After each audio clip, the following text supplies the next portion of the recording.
ಸ್ನೇಹಿತರೆ, ಟಿ20 ವಿಶ್ವಕಪ್ 2026ಕ್ಕೆ ಕೌಂಟ್ಡೌನ್ ಶುರುವಾಗಿದೆ. ಕೇವಲ ಕೆಲವೇ ಕ್ಷಣಗಳು ಬಾಕಿ ಇವೆ. ಫೆಬ್ರವರಿ 7ರಂದು ಮುಂಬೈನ ವಾಂಖೇಡೆ ಸ್ಟೇಡಿಯಂನಲ್ಲಿ ಭಾರತ ಮತ್ತು ಅಮೆರಿಕ ನಡುವಿನ ಭರ್ಜರಿ ಪಂದ್ಯದೊಂದಿಗೆ ಈ ಹಬ್ಬಕ್ಕೆ ಚಾಲನೆ ಸಿಗಲಿದೆ. ಇಡೀ ಕ್ರಿಕೆಟ್ ಜಗತ್ತು ಈ ಪಂದ್ಯಕ್ಕಾಗಿ ಕಾತರದಿಂದ ಕಾಯುತ್ತಿದೆ. ಆದರೆ ಈ ಬಾರಿ ಎಲ್ಲರ ಗಮನ ಸೆಳೆದಿರುವ ಒಬ್ಬ ಆಟಗಾರ ಅಂದ್ರೆ ಅದು ಭಾರತದ ಸ್ಫೋಟಕ ಬ್ಯಾಟ್ಸ್ಮನ್ ಇಶಾನ್ ಕಿಶನ್.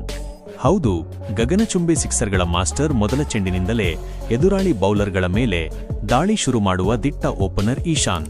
ಈ ಬಾರಿ ಅವರು ಪ್ಲೇಯರ್ ಆಫ್ ದ ಟೂರ್ನಮೆಂಟ್ ಪ್ರಶಸ್ತಿ ಗೆಲ್ಲುವ ಫೇವರೆಟ್ ಆಟಗಾರರಲ್ಲಿ ಒಬ್ಬರಾಗಿದ್ದಾರೆ. ಅದಕ್ಕೆ ಕಾರಣ ಅವರ ಭೀಕರ ಫಾರ್ಮ್. ಇತ್ತೀಚೆಗೆ ನ್ಯೂಜಿಲೆಂಡ್ ವಿರುದ್ಧ ಕೇವಲ 43 ಚೆಂಡುಗಳಲ್ಲಿ 103 ರನ್ ಚಚ್ಚಿ 239ರ ಸ್ಟ್ರೈಕ್ ರೇಟ್ನಲ್ಲಿ ಅಬ್ಬರಿಸಿದ್ದರು. ಅಷ್ಟೇ ಅಲ್ಲ, ಸೌತ್ ಆಫ್ರಿಕಾ ವಿರುದ್ಧದ ವಾರ್ಮಪ್ ಪಂದ್ಯದಲ್ಲೂ ಕೇವಲ 20 ಚೆಂಡುಗಳಲ್ಲಿ 53 ರನ್ ಸಿಡಿಸಿ ತಾವು ಎಂತಹ ಫಾರ್ಮ್ನಲ್ಲಿದ್ದೇನೆ ಎಂಬ ಸ್ಪಷ್ಟ ಸಂದೇಶ ರವಾನಿಸಿದ್ದಾರೆ. ಇನ್ನು ಈ ಬಾರಿ ಅಭಿಷೇಕ್ ಶರ್ಮಾ ಜೊತೆಗೂಡಿ ಇಶಾನ್ ಕಿಶನ್ ಓಪನಿಂಗ್ಗೆ ಬಂದರೆ ಎದುರಾಳಿ ತಂಡಗಳಿಗೆ ನಿದ್ದೆ ಬರೋದು ಕಷ್ಟ. ಇಬ್ಬರು ಎಡಗೈ ಬ್ಯಾಟ್ಸ್ಮನ್ಗಳು, ಇಬ್ಬರ ಸ್ಟ್ರೈಕ್ ರೇಟ್ ಕೂಡ 200ಕ್ಕೂ ಅಧಿಕ. ಇದು ನಿಜಕ್ಕೂ ಟೀಂ ಇಂಡಿಯಾದ ಪಾಲಿಗೆ ಒಂದು ಡೆಡ್ಲಿ ಕಾಂಬಿನೇಷನ್. ಒಟ್ಟಿನಲ್ಲಿ ಈ ವಿಶ್ವಕಪ್ನಲ್ಲಿ ಭಾರತದ ಪಾಲಿನ ನಿಜವಾದ ಎಕ್ಸ್ ಫ್ಯಾಕ್ಟರ್ ಅಂದ್ರೆ ಅದು ಇಶಾನ್ ಕಿಶನ್ ಮಾತ್ರ.